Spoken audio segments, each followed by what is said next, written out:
1, and now it's waiting, and we are live. Live from New York City. Saturday, Friday afternoon.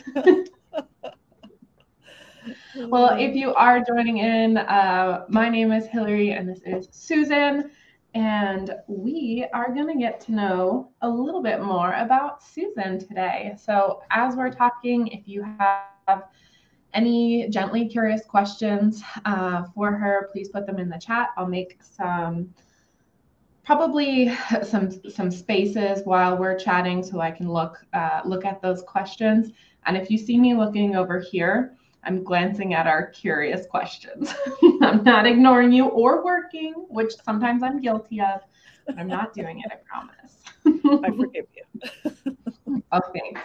All right. Well, why don't we start off with a check-in, and then we can jump right into some gentle curiosity. Sounds good.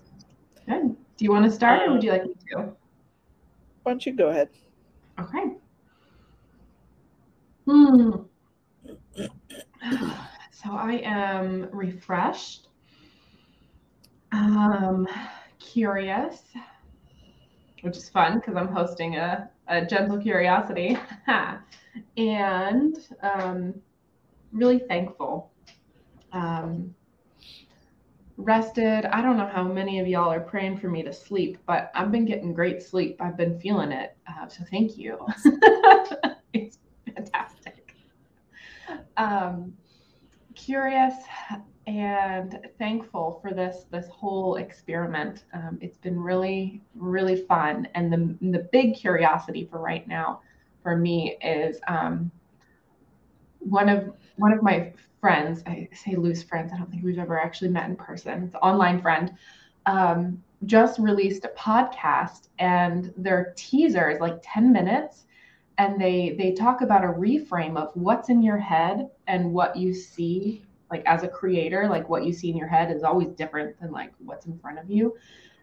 And I have always been so frustrated that it's not the same. And they offered a beautiful reframe, and it's just like rocking my mind. I need to spend like a couple hours just thinking on that, and probably revisiting some of it with Emmanuel as well.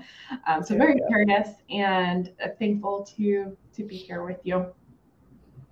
Yeah. Awesome. Mm-hmm. Very cool. Thank you. Yeah. Yeah. I am, let's see, I would be checking in as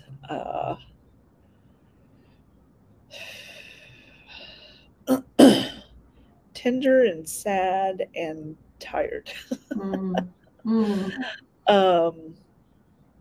And nervous, excited, I guess.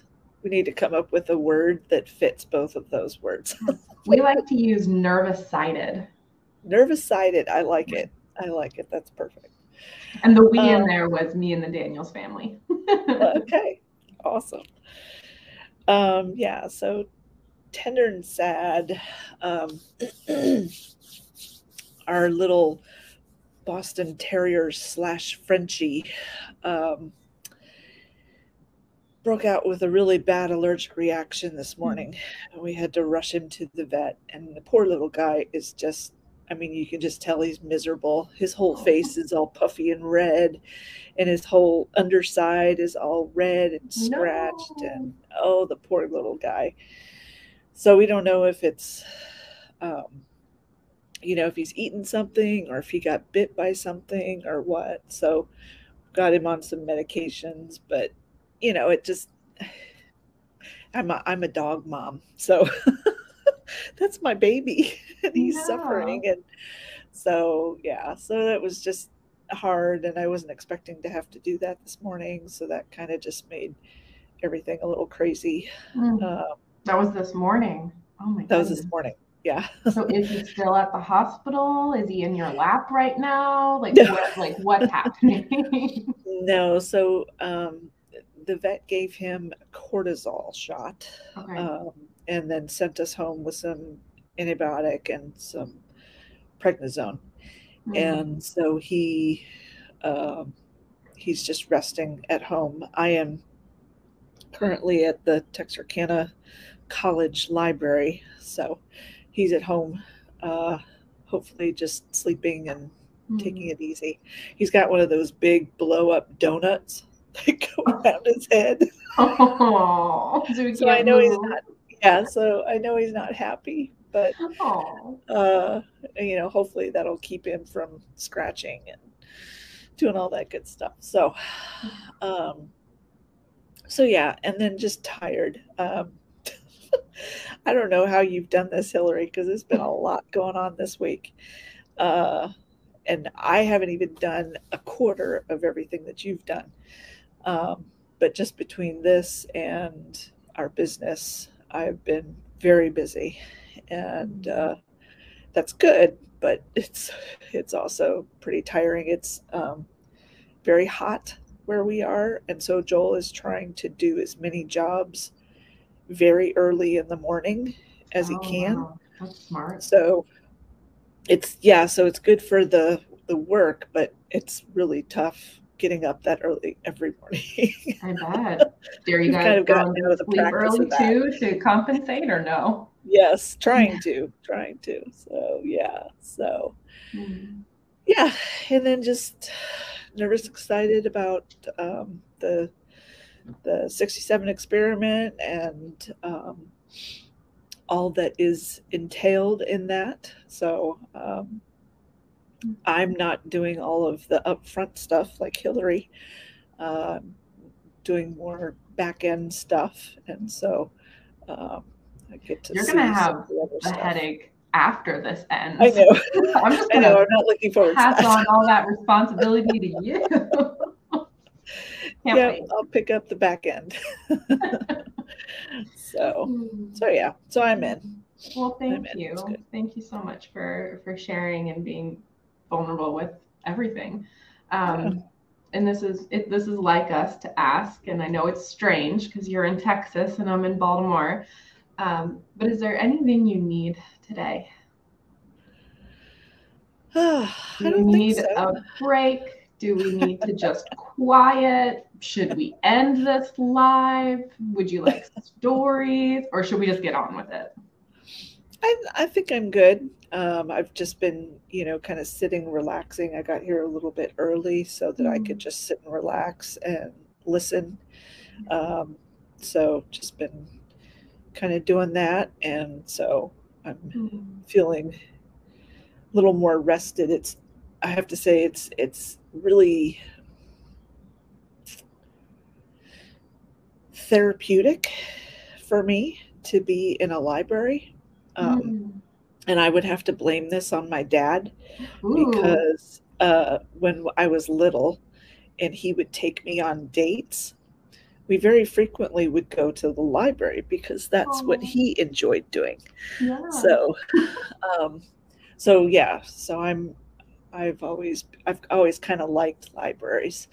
So I've just been kind of sitting, relaxing, enjoying the complete quiet.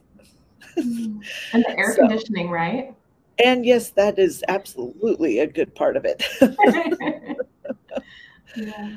Mm. So, yeah, so I'm good. Yeah. I'm good to go on. Thank you. I'm wondering if I can share a picture of you and your puppies because I Oh, have sure. one. Absolutely. You oh,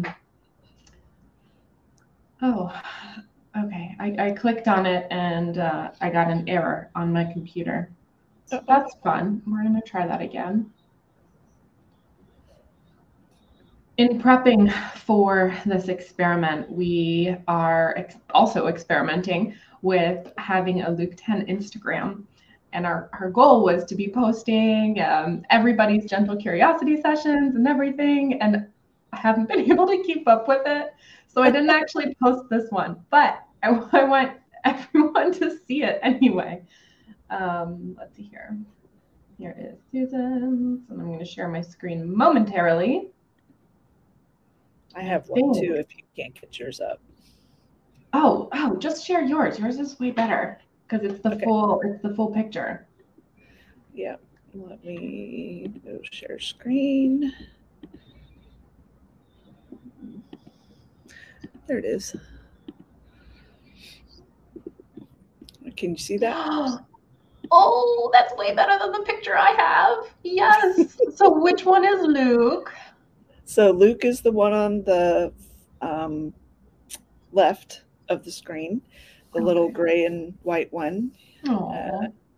And he is named after Luke 10. So that's his full name is Luke 10. And then the big dog in the middle is Hallie. And then the little one on the right is Luke's sister, and her name is Gracie. Oh. I wasn't sure if it was going to be 2B. So you have a Luke 10 and then a 2B. 2B. Oh, poor little girl. That would be mean. Well, thank you. Thank you so much. Yeah. All right. See if I can get out of here without. Here we go. All right. So, Susan, we heard a little bit about you and kind of your connection on the leader team, but maybe some people haven't seen that recording yet. So I'm wondering if you can share your journey to Luke 10 and what that looks like for you now. Sure. Yeah.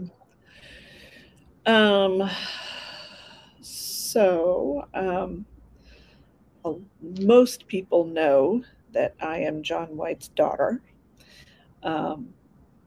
So I was kind of a part of Luke 10 before there was a staff or anybody else other than my dad and Kent Smith.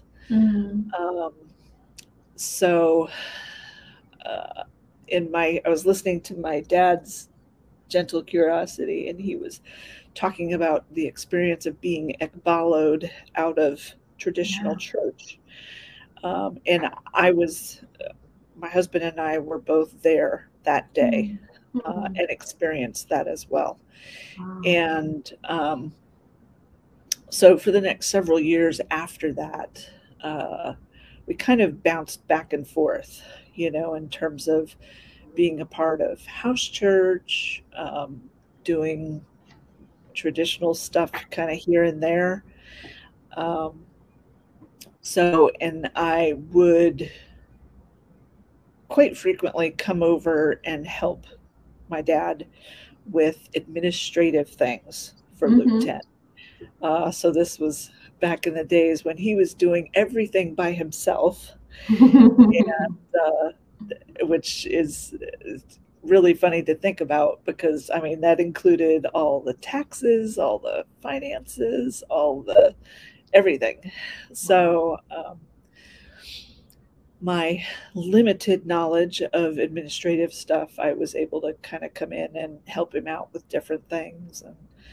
And sometimes I'd say, Dad, I know just enough to get us in trouble. And hey, sometimes that's all you need, just enough to be a little dangerous. Yeah.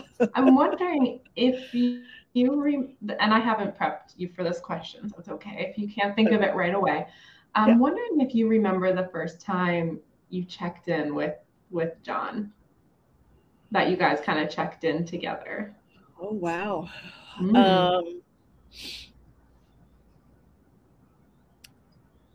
Well, I don't remember the specific time, but I can tell you, in being his daughter, I'm very often the guinea pig of new ideas. I can imagine. So, so a lot of times he'll be reading a new book, or he'll be, spending time in his quiet time on a particular idea or prayer or whatever, and he'll share it with me and have, include me in it. So my guess would be pretty shortly after he and what's his name?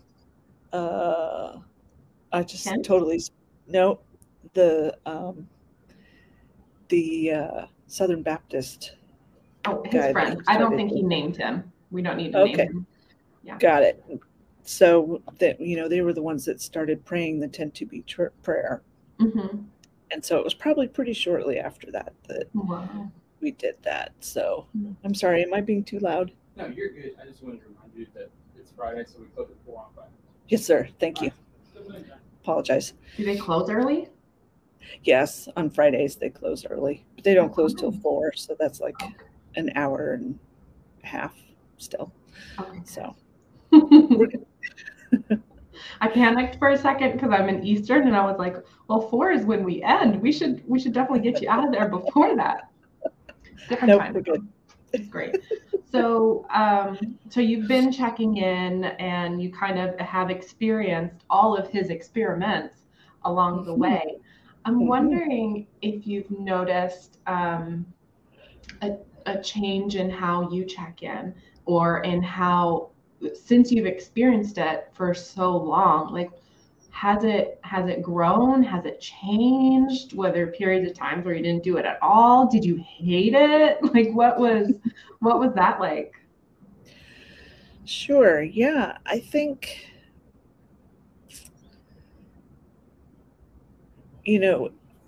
when we first started doing it, we were really focusing on the sachet part of it.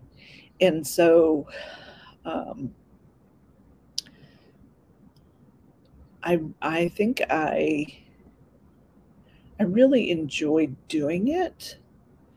And I think I went through periods, where I would use it a lot with either myself and God, or with my husband, or certainly I always did it with Dad because he was doing it. But it's interesting because I don't know that it's really changed a whole lot, but I have changed, and it's helped me learn to recognize emotions. So, thinking about, and it's so funny, even to this day, I was telling my husband that when I know I'm gonna check in with somebody, I still cycle through the sachet word: sad, angry, scared, happy, excited, tender. And I use that as a starting place. It's like, okay, am I sad about something? Am I tender about something? Am I sad about something? And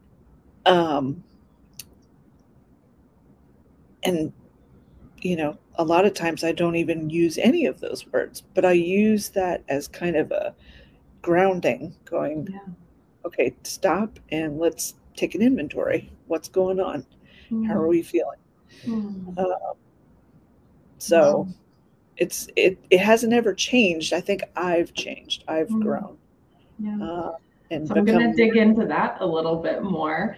Sure. So you're saying, what I hear you saying is that the tool, the skill of sachet, learning it and practicing it and doing it has created growth inside of you for recognizing emotions and being aware of them. What about that recognition? Oh, how do I want to ask this?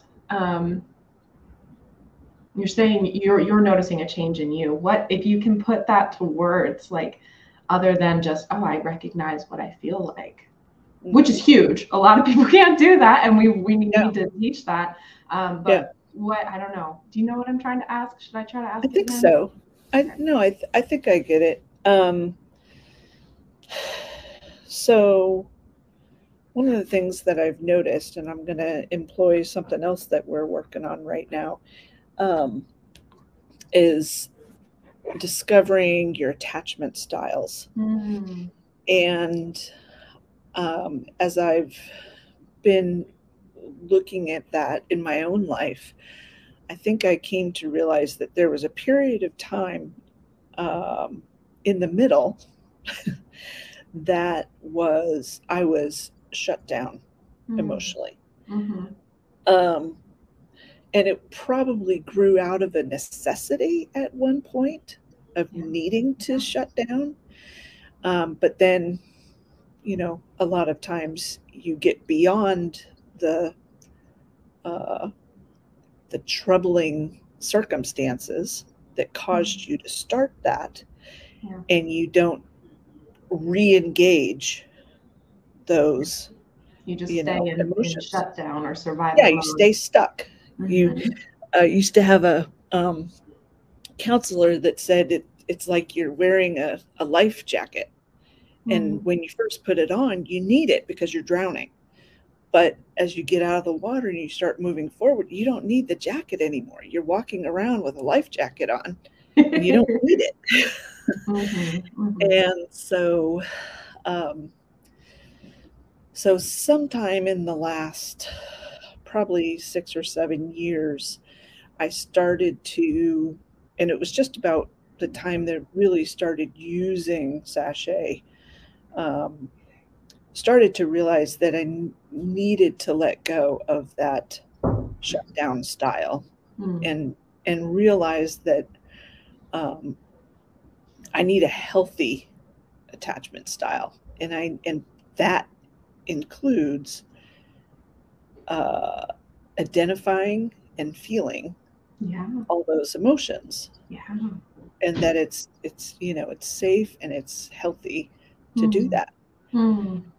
So, and that's been a long process and a long journey, but I think as I have employed the sachet, that's allowed me to slowly start becoming more intentional about recognizing those emotions and learning to feel them. Wow. So just a very simple idea, very simple thing to do, but because of where I was, it was a great jumping off place. Yeah. To do more work. That's amazing.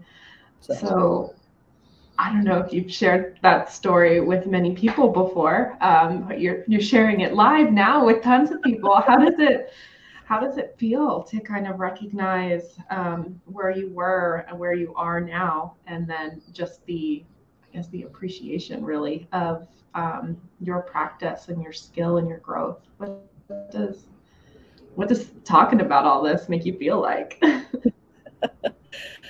Well, I have to say, first of all, being the pastor's kid, you very quickly learn how to be in front of people. So, because you just will be. There's no way around it. So yeah, so I feel good about it. I'm not nervous about it or anything. But I think I've for most of my life, I've had the outlook of, if I'm not growing and changing, then there's not really much point, because that's what life's about. It's about growing and changing. If you're stagnant, you're not doing those things, you're not really living. And in my mind, that's my perspective. I don't know if that is, I don't know if that's common. I know a lot of people like that because I tend to attract people who like to grow and change. But I want to take a second and just call forth, because I think that's a little bit of your design. That innate desire to grow and to change and to learn does not come naturally for some people. And the way you just described it, it's like it's always been there. Like, of course I'm going to do this because I want to. And that's so beautiful, and definitely visible with your practicing of checking in and earning secure attachments and learning and growing. So that's amazing. Thanks. Yeah. Speaking of design, I'm wondering if you can share a little bit about what you've seen. Nope, let me rephrase that.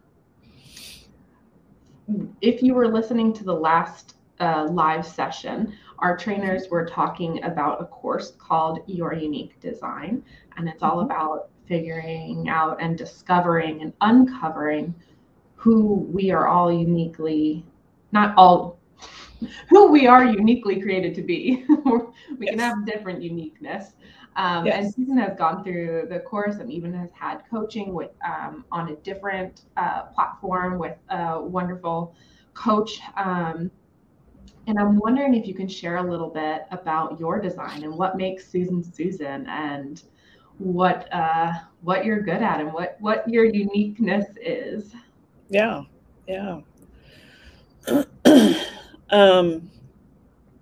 Yeah, so I think to be honest, I think I'm still discovering my design to some extent. I probably will be for the rest of my life.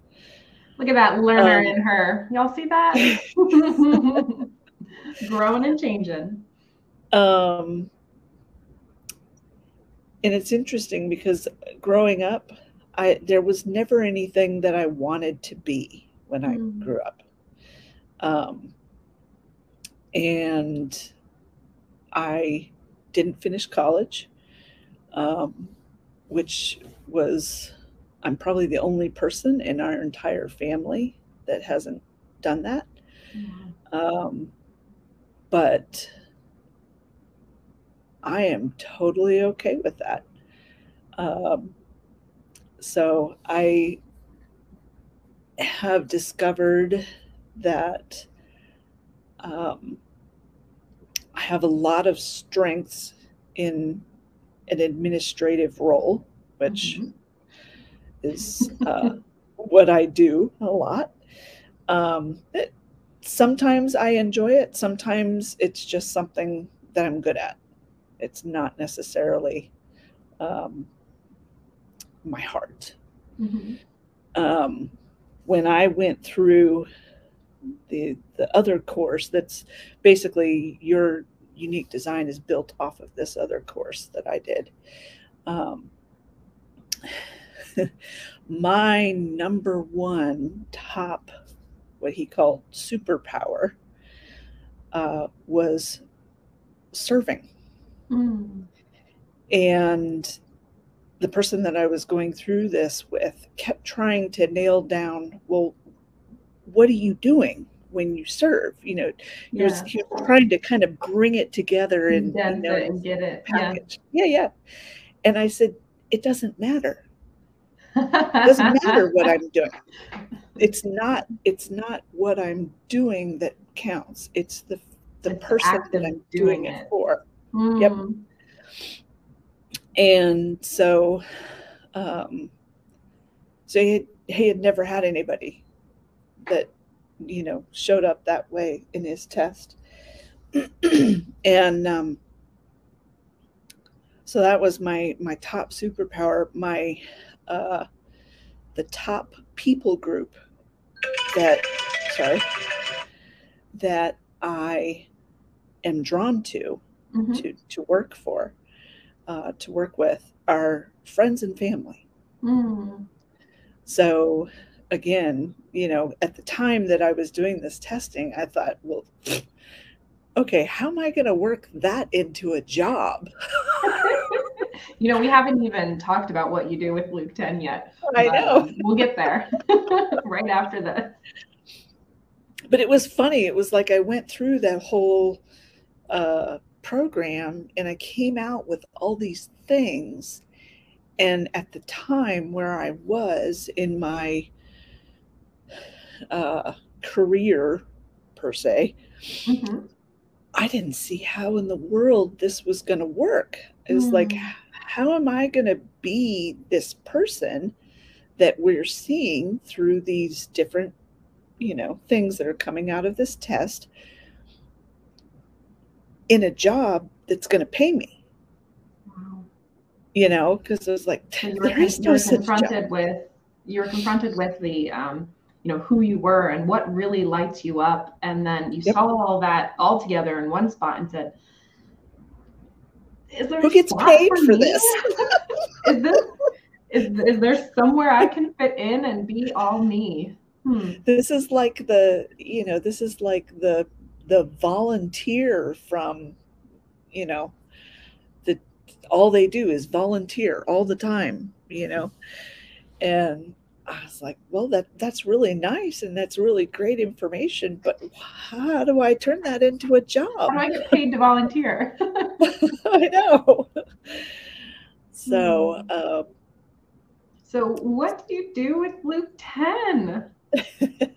What is that all about? Yes. Well, that has been an evolving position as well. A growing, changing, learning position, would you say? Yeah, absolutely. Absolutely. So I, came in, and I think we originally thought I was going to work with you in the systems and the processes and all of that. And I looked at some of the stuff. I think we made it 2 meetings. I think we made it 2 meetings, if I'm remembering correctly. I'm like, nope, this is not me. Thankfully, you had enough design work, and I had enough awareness that I could tell that this was kind of overwhelming you. And then our second meeting, you were like, Hillary, I can't do this. I was like, I was sensing you didn't want to do this. I'm glad you said something. Yes, it definitely worked out well. And so then I was going to work with Matt, and we were going to kind of head up our work with Kindful and finances and dealing with donors, and that was beginning to feel like a pretty good fit. And then Matt left, and he started doing something else. And so here I was, and like, okay, I don't know what to do now. And I think about that time we were getting ready for the conference, and that I had done several times previously. Starting out volunteering and just helping my dad, to more recently basically heading it up completely. Being the conference champion. Yes. Yeah. Totally planning it, getting everything ready to go. And so that was one of my roles. And I continued to work with the finances. For a while, I was trying to do QuickBooks, but I am not an accounting person. I'm good with numbers, but I am not an accounting person, and I am not good with QuickBooks.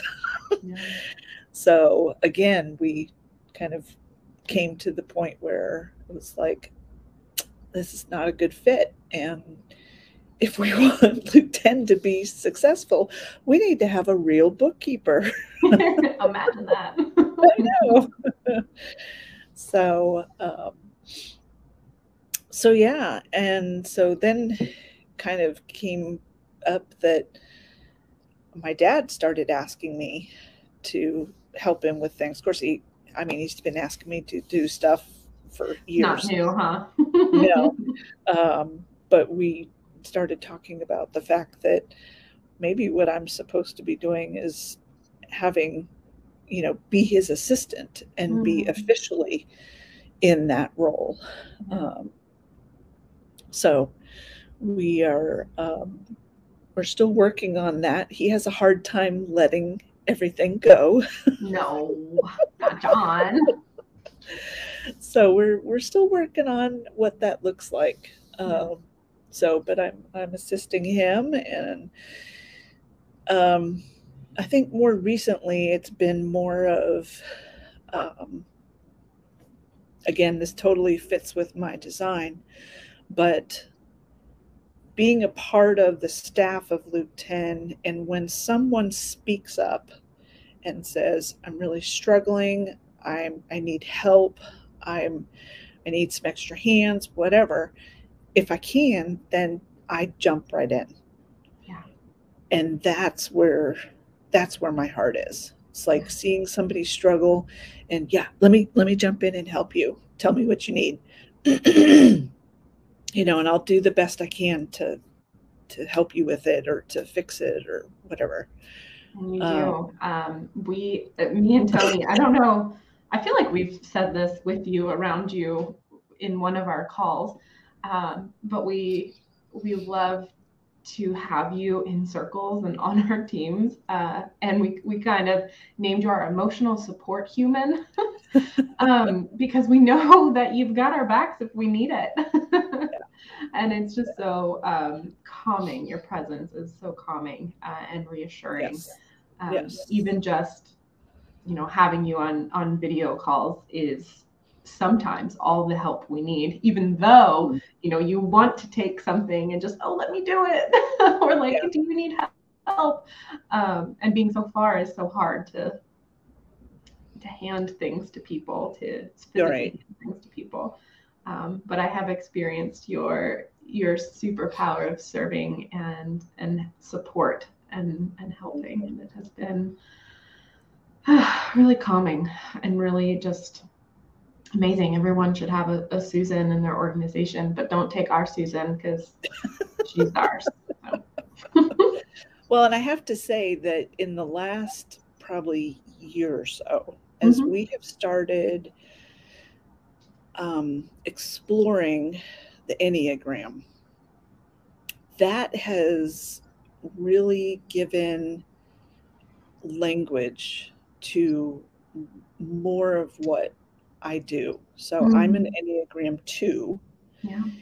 And in reality, the way that Luke 10 functions is actually a very difficult environment for a 2. Because 2s are very people oriented. So in a business environment, you would want a 2 at the front desk. Yeah. They're going to be the greeters. They're going to be the people that are promoting the brand, whatever it is. They're going to be like an excitement at the front door of the business. And because Luke 10 is all online,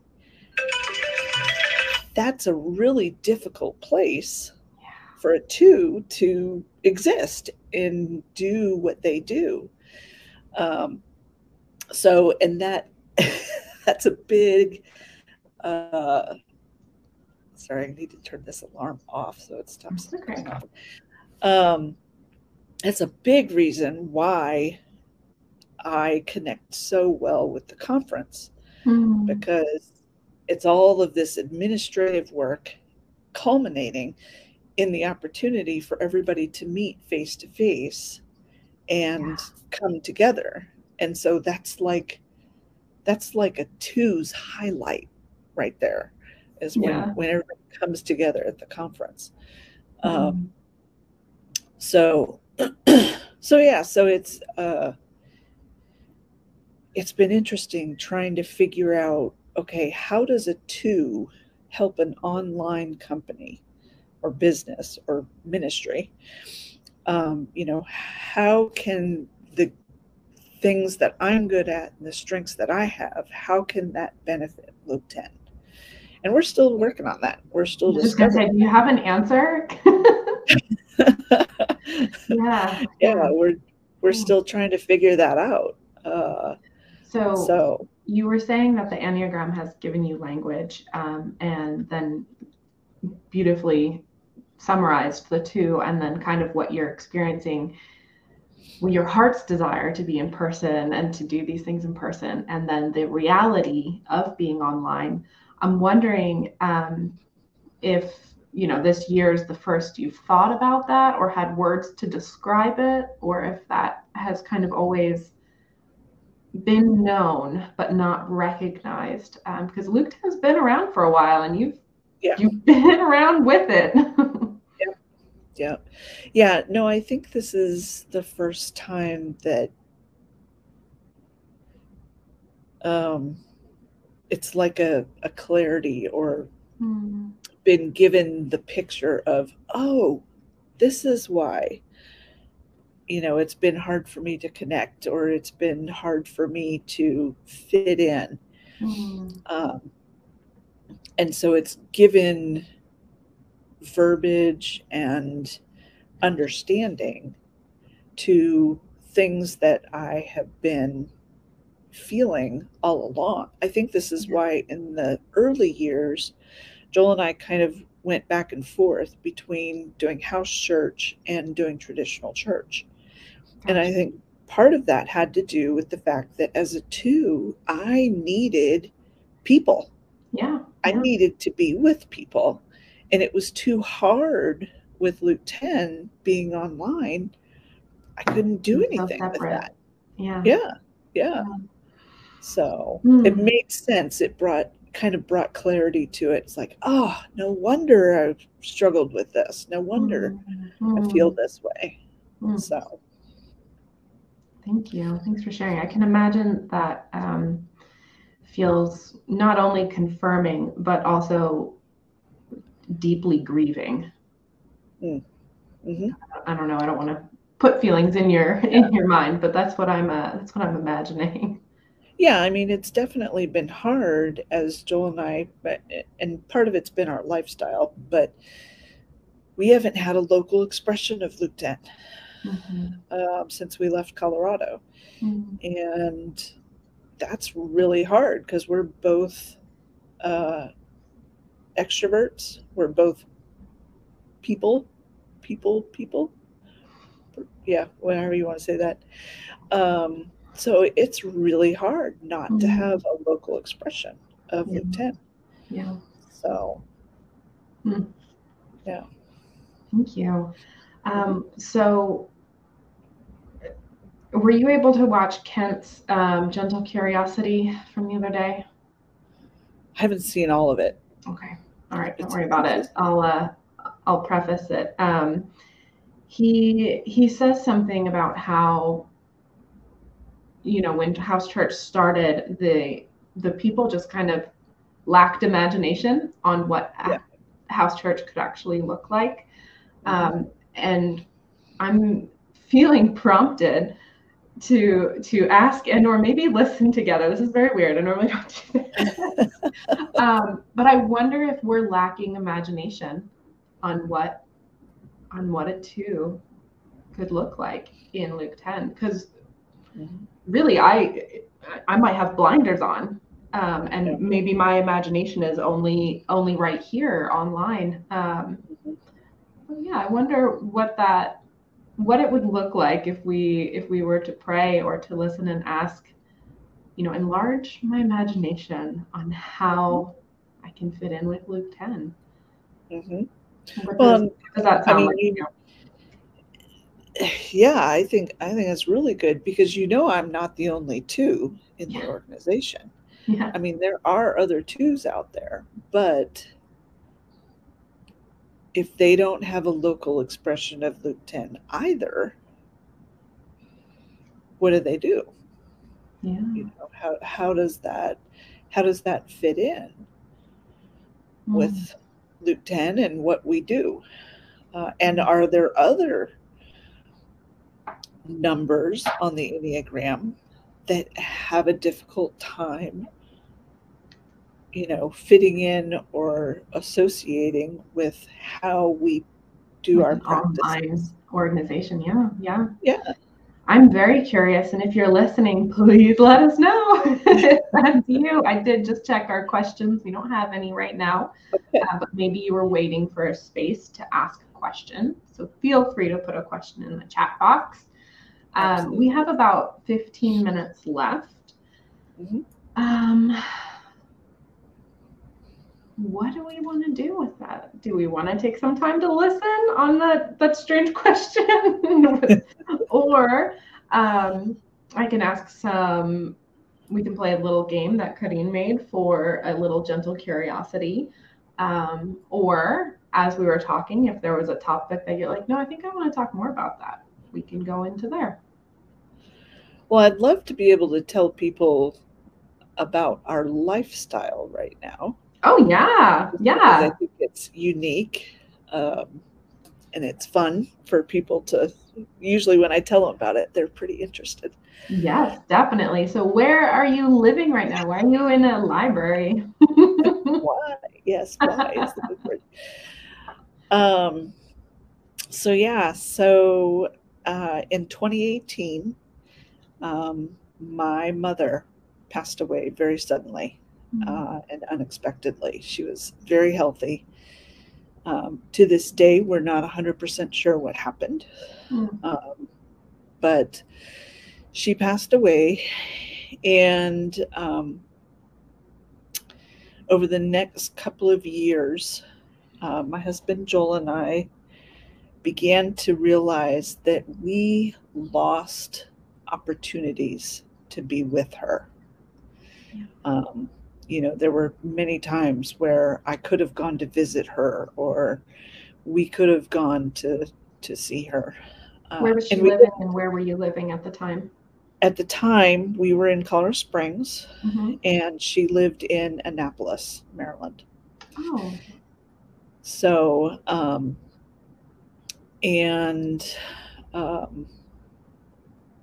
yeah, and so this completely caught us off guard.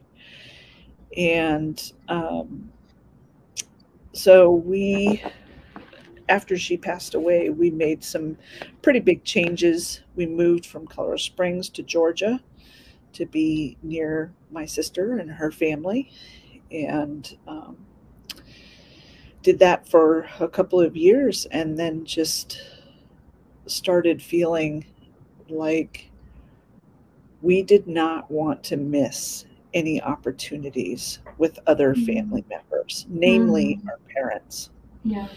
So at the time, Joel's parents were living in Texas, and my dad and stepmom had just moved to Florida. So we came up with the idea that, well, maybe we could get an RV and travel back and forth, because we don't have any kids. We don't have anything that ties us to any particular place, other than the fact that we didn't know what Joel would do for work. Obviously, with Luke 10, I can be anywhere as long as I have internet. And so we started looking at RVs, and in the process of that, we discovered there's such a thing as an RV inspector. And it was like, okay, so what do you do? And we actually found a couple in South Carolina who were willing to get on the phone and talk to us about this. Wow. And they told us about how they had gone to a school in Texas that trained them how to be RV repair techs and inspectors. Wow. And Joel and I looked at each other, and it was like, you could do that. Because he's very mechanical. He's very good at figuring things out, fixing things. So we started researching the school. Come to find out, it's 2 hours away from Joel's mom's house. No way. And it was like, I didn't know that part. Yeah, it was very close to her. So we started talking about this in April of, August, starts with an A, August of 2020. And by the end of September, we had sold our house, bought an RV, and we were headed to Texas in the RV. And we got to Joel's mom's house. September 2020? Yes. Whew. In a 2-month span, we completely changed everything. Wow. I mean, not to mention what was happening in the world in 2020. Right. Yes. On top of all of that. Wow. Yep. So, so we got to Texas. He started the school, and basically he was in school from the middle of October until the middle of December, with a break in there for Thanksgiving. Yeah. and he got completely certified. Wow. And we decided that we would start a business. And so, yeah, we moved. We got rid of the majority of our stuff, furniture and all that. And we drove to Florida at Christmas time. Okay. And January 1st, 2021, we started Ramsey RV Services. Woo-hoo. I'm gonna pull it up. In Naples, Florida. And had never really done a business before, hadn't done anything like this. And God was totally with us. I mean, just even down to where we stayed in Florida, the place that we picked, we only picked because they would let us be there with 3 dogs. That was the only reason we went there. That's a good reason. I'm going to share my screen. Yeah, go for it. My first reaction is you guys have great Google SEO, so search engine operating functions. I typed in Ramsey RV, maybe service, or maybe it was just Ramsey RV, and it came up first. Nice. Which is pretty cool. So that's awesome. That's awesome. Here we go. There we are. Yay! Look at that logo. Yep, that's our logo. If you do the logo. About Us, there's some pictures. Ooh. If you click on the About and scroll down. Oh, no, too far. Too far. I think, oh, there we go. Where is it? Oh, here they are. They weren't loaded earlier. There they are. Oh, that's so fun. There's Joel. Hi. Oh. Oh my goodness. So yeah, so we've been in business a little over a year now. And we've spent 6 months in Florida with my dad and Tamla, as well as my aunt and uncle and my grandmother, who are also there in Naples. And then 6 months we're here in Texas. And obviously we're in the country in Texas, so our clientele is a little bit different. Yeah, so it's not in sunny Florida retirement RV land. Exactly, yes. So we're still figuring out how it works here. In Florida, we are very popular and we stay busy. Like from the moment we get there until the time we leave. We actually had people calling us while we were driving down there this last year. Like, when are you getting here? Are you here yet? I have work for you. Could you come over? Oh, that's wonderful. So it's been a big adventure. Yeah. I was just gonna say we have about 5 minutes left, and I'm actually facilitating our next round. Okay. So I was wondering if we could do a little closing round. Absolutely. It sounded like that was the end of the RV, and well, the middle of the RV adventure, because it's still going. But I didn't want to cut you off if you were wanting to share a little bit more. Nope, that's it. So anybody has RVs and you have questions are always free. So give us a call. Nice. Thank you. All right. Closing round. It is. I was going to frame it, but I don't need to frame it. That's fine. Closing round. What did you see happen? What are you taking away? Or what was your favorite part?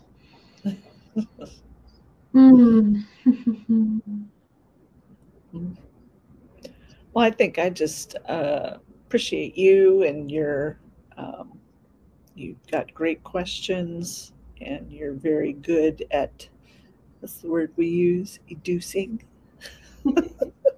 That drawing out. We need to have like a John White library or language.